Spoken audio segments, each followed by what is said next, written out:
So absolutely, I think, and I'm excited. I think Jan's going to be in Oceanside, and I'm going to be in Oceanside. So I'm very excited to do as we're talking about and go up against the best guys.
And he's becoming a San Diego native. He is one here at Oceanside. He was second in Kona year before last. And he's been with us, I don't know how many times, for awesome Q&As. Give it up for Mr. Lionel Sanders. We're talking a little training today. So Lionel, your training is something that we all follow every day when we're watching online. Talk a little about after last year's Kona. You were going to move to LA and you were going to train every day with Jerry Rodriguez, and talk a little about what you are doing this year. And because you tend to sometimes maybe make rash decisions and after a bad race or a good race. So what is the plan this year? First, I'll say you're right. I have been spending too much time here in SoCal because, what is it, 50 degrees? And I am like completely bone chilled. My Canadian brethren are disappointed right now. Should be in a tank top. Yeah, really. I remember coming to Tucson actually the first time from Canada, and it was like, I don't know, 48 degrees, and all us Canadian guys are no shirts on, little short shorts. All the locals have like parkas and everything. Those days are long gone. Anyways, yeah, actually that's exactly it. Right after Kona, my swim, as usual, was poor, and I was like, I'm moving to LA. Very likely going to have to move immediately. I'm going to work with Jerry in person, 24/7, and I didn't even tell Jerry this. And then when I told him, he's like, I don't think that's a very good idea. This doesn't sound like something that you should do. So anyways, I stewed on that for a little while longer. I started working with a friend of mine who's seen a lot of my training from the back end for pretty much my entire career, and he lives in southern Florida, and so then it's like, all right, now I'm moving to southern Florida. And as he said, I have this tendency to do these really rash decisions and then get myself into trouble. So anyways, now we've decided on sort of the middle ground. I'm really passionate about the desert Arizona area. It's where I started. It's where I had my first training camp there in, I think it was 2012. It's where I think I truly fell in love with the sport, and so we rented an apartment there. I'm going to stay there for the next 3 months in the Oro Valley area, and then we're going to go see, actually might meet with Andrew and do some camps with Jerry Rodriguez in LA, but only for 5 or 6 day stints. And so that's kind of what we're doing for the next little while. Will this year be primarily Kona focused, or will you think 70.3 with it being in Nice this year, not quite as much travel as South Africa? What are you thinking?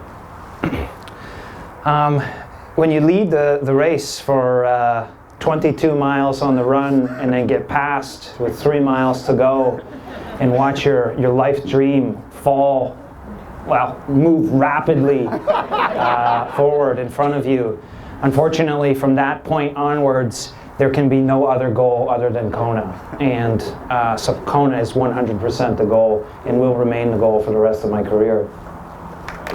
Quit beating around the bush, Lionel. Come on now. Give us a real answer. Speaking. Lionel, we were interviewing Cam Worth this year, when he was in town recently. And he was I listened to I watched the whole interview. It was a good interview. That was good, right? It was a very good interview. When I thought of you during that interview, because he talked about learning from racing, because he's so new to it, and something that Andrew is I'm so new to this sport that rather than doing a long training day, I'll just go do a race, because you always learn more from a race than you will in a training session. He talked about it at Challenge Roth. It was just a week after he had finished third, I think, at Nice, and he said when he got passed in the run by both Jesse Thomas and by Sebastian Kienle, he said there's no way those guys are going to finish the race. They look like crap. And I think Jesse ran 2:44 and Sebi ran 2:42 or something like that, and they finished. They did well. And he said, I wouldn't have learned that from a training day. I wouldn't have learned that you can suffer and hurt like that and still perform. And that's why I race, and that's what I hope to learn from races. So what do you learn from some of the races? I don't know if we have enough time to talk about everything. Did you have him inside at all? I never had him inside. I don't really think I really ever made up any time. So. I think I've learned most of my life lessons have come from races. If we just go back to 2018, I mean, Cam's so interesting. Just after watching that interview, he one of the gems that he said, which makes him so unique, is from the Pro Tour cycling. He said, I could do the swim and the bike every single day for an entire year, and it would do nothing to me. So everyone was like taken aback at how many Ironmans he did last year. Yeah. But in reality, really, he can handle it, whereas I don't have that kind of base. Anyways, that's a complete sidebar. I thought that was really interesting. Exactly really interesting. So he can get away with it because of that base, which is very interesting. And I wish I could have raced 12 Ironmans last year or whatever and got the experience of that. But unfortunately, I have to race one or two and take my experience. So anyways, I raced two, Mont-Tremblant, which I ended up finishing second, and then Kona, which was basically a walk for 25 miles anyway, and it was a very humbling experience. And the biggest take home, the biggest lesson I would say from 2018 was, I mean, I've been self-coached now for pretty much my entire career, and I have nothing against self-coaching, but in 2018 I stopped coaching myself. So I was a self-coached person who wasn't coaching myself. So that is a complete recipe for disaster. You are just wandering around aimlessly. Literally, I mean, I can't even get into the psychology of this thing. It makes me cringe thinking about what I was doing last year. I had justified to myself that it was okay to wake up every morning and think about what I'm going to do today. That was my training. I'm just going to make it up today. Yeah. For the whole, by about, I don't know, mid-February, around this time, that's what I was doing for training. That is such a recipe for disaster. There's no periodization, there's no planning, there's no progression, there's no goal setting, there's no nothing. It's nothing but aimless garbage. And you know what happens from aimless garbage? You walk for 25 miles in Kona. And I can't even describe to you how. This is another thing about being self-coached, is you also have to be some people are like, oh, don't be so hard on yourself, man. But it's I'm the coach though now. And coach has woken up. It took me a little while to wake up. And coach is very mad, very disappointed in what happened. And so this is the dynamic of self-coaching, that it's not right for everyone, you know what I mean? But if you're gonna be self-coached, then you damn well better coach yourself. And what does that mean? A good coach, a good professional coach, is going to write your program up. Let's start with what's your A race for the year, and we'll work backwards, and we're going to write a nice periodized progression into that race. Right. And you should be able to show me at least the framework, the skeleton outline, and the goals and the benchmarks you're going to hit along the way leading in, so that when you get to that A race, you've hit all those benchmarks, and thus you should be in shape to perform as you hope to perform. And as a self-coached person, even though you're self-coached, you need to do that for yourself. And that's a lesson that I learned, and that's something I had done every single year of my career. And then I think because I tasted it, and it seemed like I could achieve it, it seemed so real that I could achieve my life goal, which was to win Kona. Yeah. I think I got arrogant and complacent, And for whatever reason, I threw it all out the window and did nothing that led to the success in 2018 that had led to the success of 2017 and previous. So how important is it, when you say Kona is the focus for this year, obviously you got Patrick Lange and you've got Jan Frodeno. How important is it to try to race them before then, to be able to go head-to-head with them, seeing where they're racing and going there to go head-to-head with them? I mean, that's another thing too. Like, these guys are phenomenal athletes. You should live in fear. I think I stopped respecting them as well, and I had my wake-up call on Oceanside when Jan like handed me, I don't know if there's kids here, but handed me my rear end in all 3 disciplines. And that was my wake-up call, but it wasn't a punch in the face enough to really wake me up and get my act back together. But now I wake up every morning in fear of Jan and Patrick. And that's the right. Now I'm back. And Andrew. And everyone. Why would he be afraid of this? And that's the right perspective, because these are phenomenal. And the story that I think of is of Paul Tergat and Haile Gebrselassie, 2 of the greatest runners ever.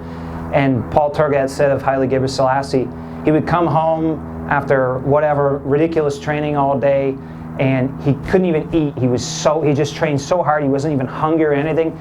And he'd go to bed and he knew it deep down inside, Haile was still training harder than him.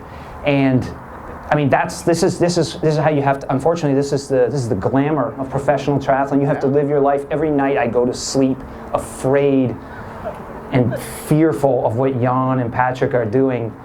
And I think that's the right perspective. And so that's how I go about it now. I'm respecting the sport again, and these are the lessons I took from 2018. And the beauty of this sport is Patrick's winning because he's the best. He's training the hardest. He has the best training plan. That's the beauty of it. And if you want to win, then you have to train the hardest and have the best training plan. End of the story. Do you need to go head-to-head with him before Kona, or just... Oh, sorry, I didn't even answer the question whatsoever. I don't even know what I'm talking about. I apologize. Not at all. You got me off on the Kona tangent. I like that great You got me on tangent. the Kona tangent. We like the tangent, right? Yeah, we like Do the you tangent. need to race these guys? Yeah. Absolutely. I mean, just to use Jan as the example, he went the one season, didn't race anyone, and then the next season made it his point to race everyone all the time, and maybe that's a little too much. But most definitely you need to see these guys in real life. You need to see what they're capable of so that you do have those humbling experiences, and so that you do see. Last year in Oceanside, when I raced Jan, I saw, my swim actually came together not too bad. For me, I was 2:15 down out of the water. It was the closest I'd ever been to him. And then I saw he outbiked me and outran me. I said, wow, you still have a lot of work to do on the bike and the run. And so, I mean, you can look at the numbers, you can look at the races that they're participating in and stuff from afar, until you go and see what that thing looks like in real life, what that kind of effort looks like.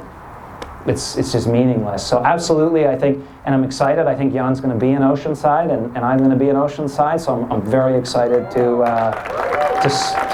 do as we're talking about and go up against the best guys. The teacher will be back. I know it's this love-hate relationship, but yes, the teacher will be back, and the student. I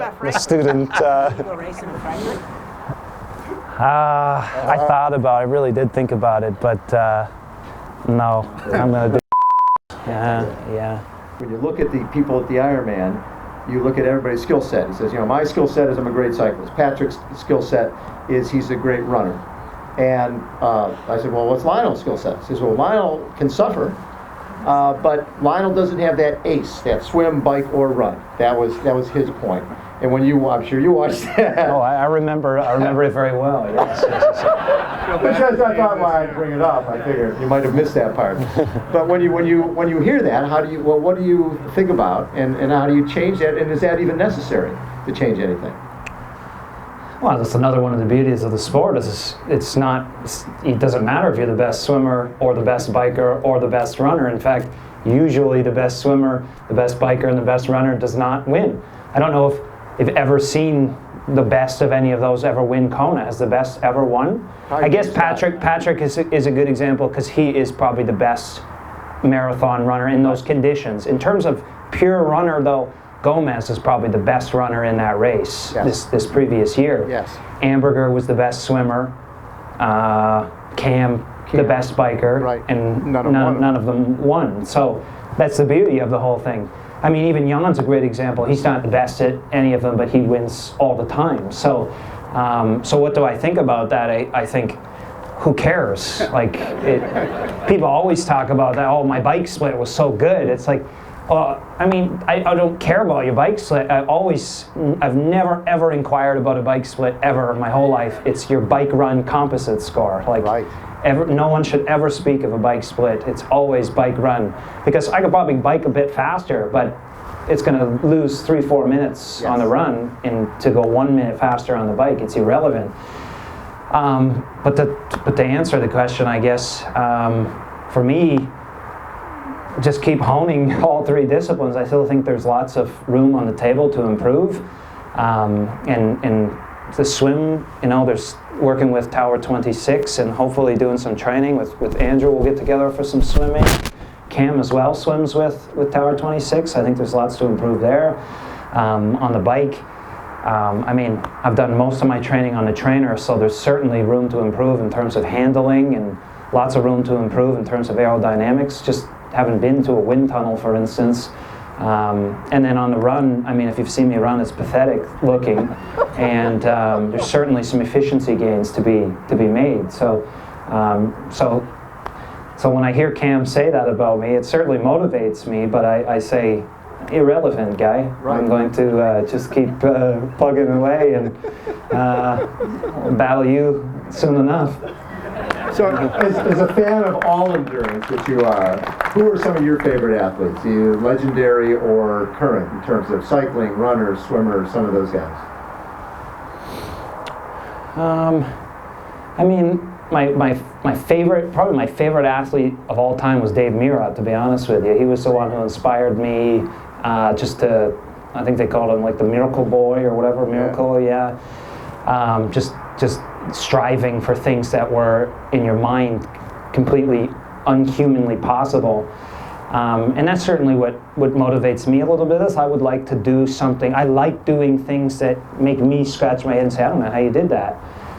So he really inspired me in that regard. And then I would say, in terms of running, was probably my first love. I would say Kenenisa Bekele, probably my favorite runner. Just trying to wrap my head around 26:17 for 10K, running your first 5K in 13:10, and then negative splitting in a 13:07 5K. That makes me scratch my head and say, I don't know how that's physically possible. So those are probably my two favorite athletes. How about a round of applause for our panel here? You guys okay if I ask a couple questions from the audience? And then we'll get you some electric blankets. Yes, please. Please do. What do you think of what people say about you on Slowtwitch? What do they say? What do they say about you on Slowtwitch? Unfortunately, I don't look at Slowtwitch. I stopped looking at Slowtwitch after seeing what some people say. I used to love going on Slowtwitch all the time, but unfortunately, one bad one in the bunch ruins it for everyone. It really does. Once again, I'll say the same thing. Irrelevant. Your thoughts and opinions, if it's negative, keep it to yourself. Haters gonna hate. Potato's gonna potate. Isn't that how it goes? Something like that. I like that. It's That's a t-shirt. It's just, I think Eminem said, if you don't have haters, then you're probably not doing too much. So if you got a bunch of haters, then maybe you're doing something all right. So that's what I tell myself anyway. But there's a lot of, I don't know. I can't wrap my head around some of the negativity that's out there. It's like, this is such a great sport. That's what there is. And it's like we're human beings. I'm a human being, guy. It's like, would you say these kinds of things in person to someone? Never. No, never. You'd never say that in person. I know you wouldn't. But because you're on a keyboard, you can say it to people. But anyways, Slowtwitch is great. There's lots of great people. I've learned lots of great things, but I don't go on anymore because of the few negatives. And I have to keep it out of my mental space. Yes, sir. We have a lot of repeated questions sometimes, but if you guys could just ask each other a question, what would it be? There we go. Like it. You can ask Andrew something. Andrew, what is the highest your FTP has ever been? As detailed as possible. What is that? Like an hour? Like Yeah, what's your highest 1 hour? Theoretically. No, FTP is the always only time theoretical. Well, it's theoretical. The only time it's ever been done was in the Vuelta in 2016. I did 380 for an hour time trial, like 62 kilos, I think. So whatever that was the best. Let's crunch the numbers on this. Maybe 375. I'd have to pull it up again, but I think that was an 380 divided by 62.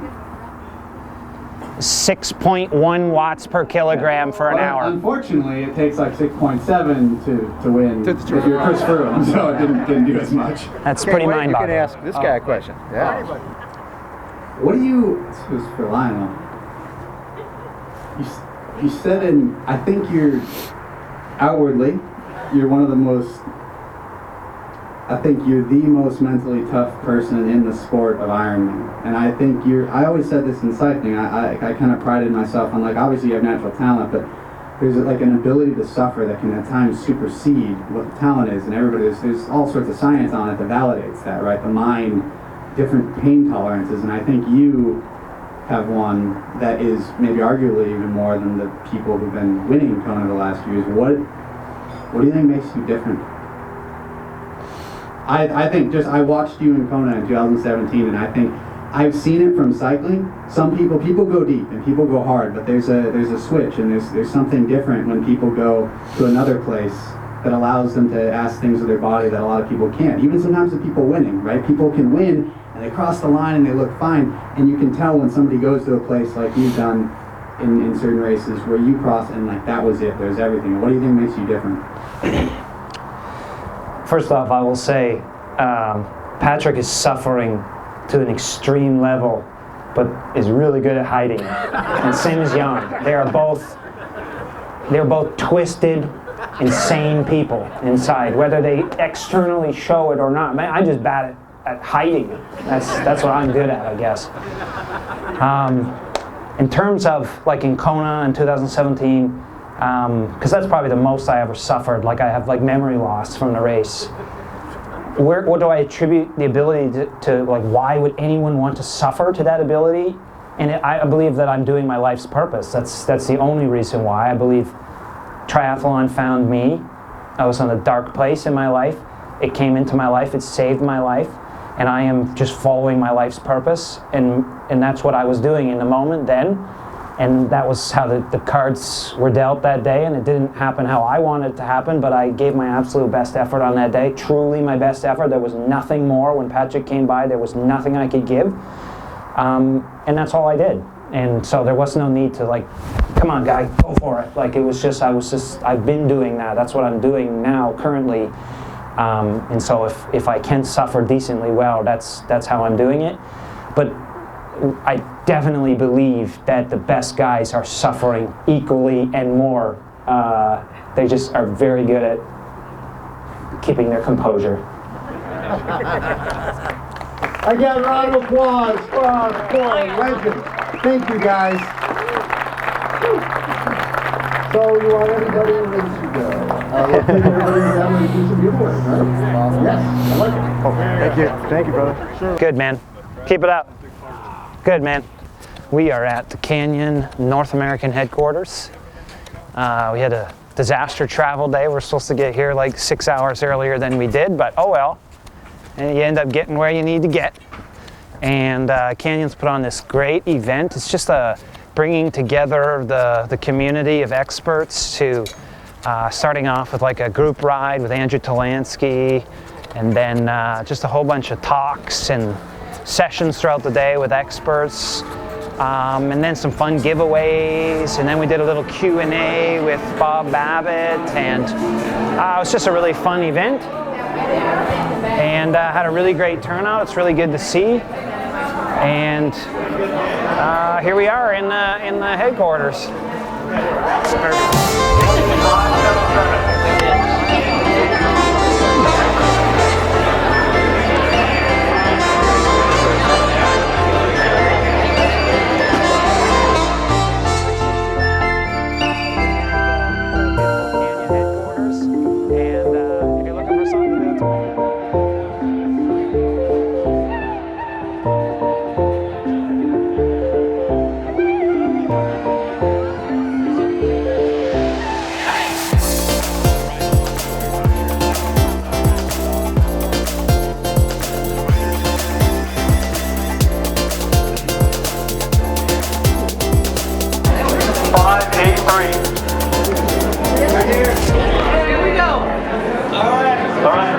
doing the draw right now for this Canyon Max CF 7.0.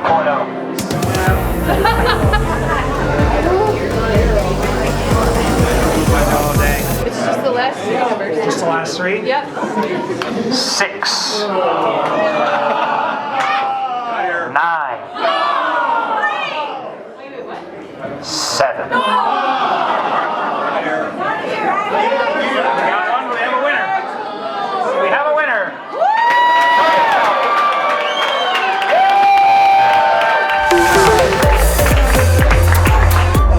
Oh man, you're gonna enjoy this thing. You're gonna enjoy this.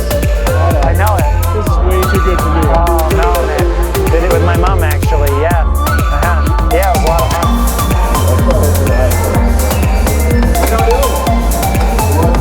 No, it's too much. 10-second power. Whenever you're ready.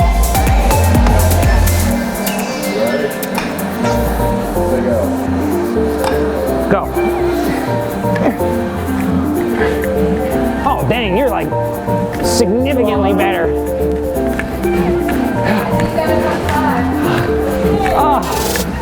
Oh, you win. So damn close. 9:18, baby. Oh.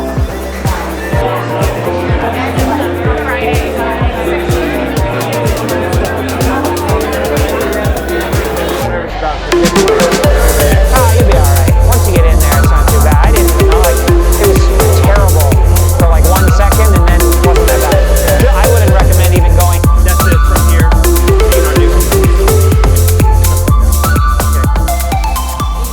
Well, ladies and gentlemen, that's a wrap. Been a great day here at the Canyon 360 event. Now headed back to home in Tucson with my chauffeur in his beautiful Infinity. Wow, Richie Rich. YouTube's paying good, baby. Oh my.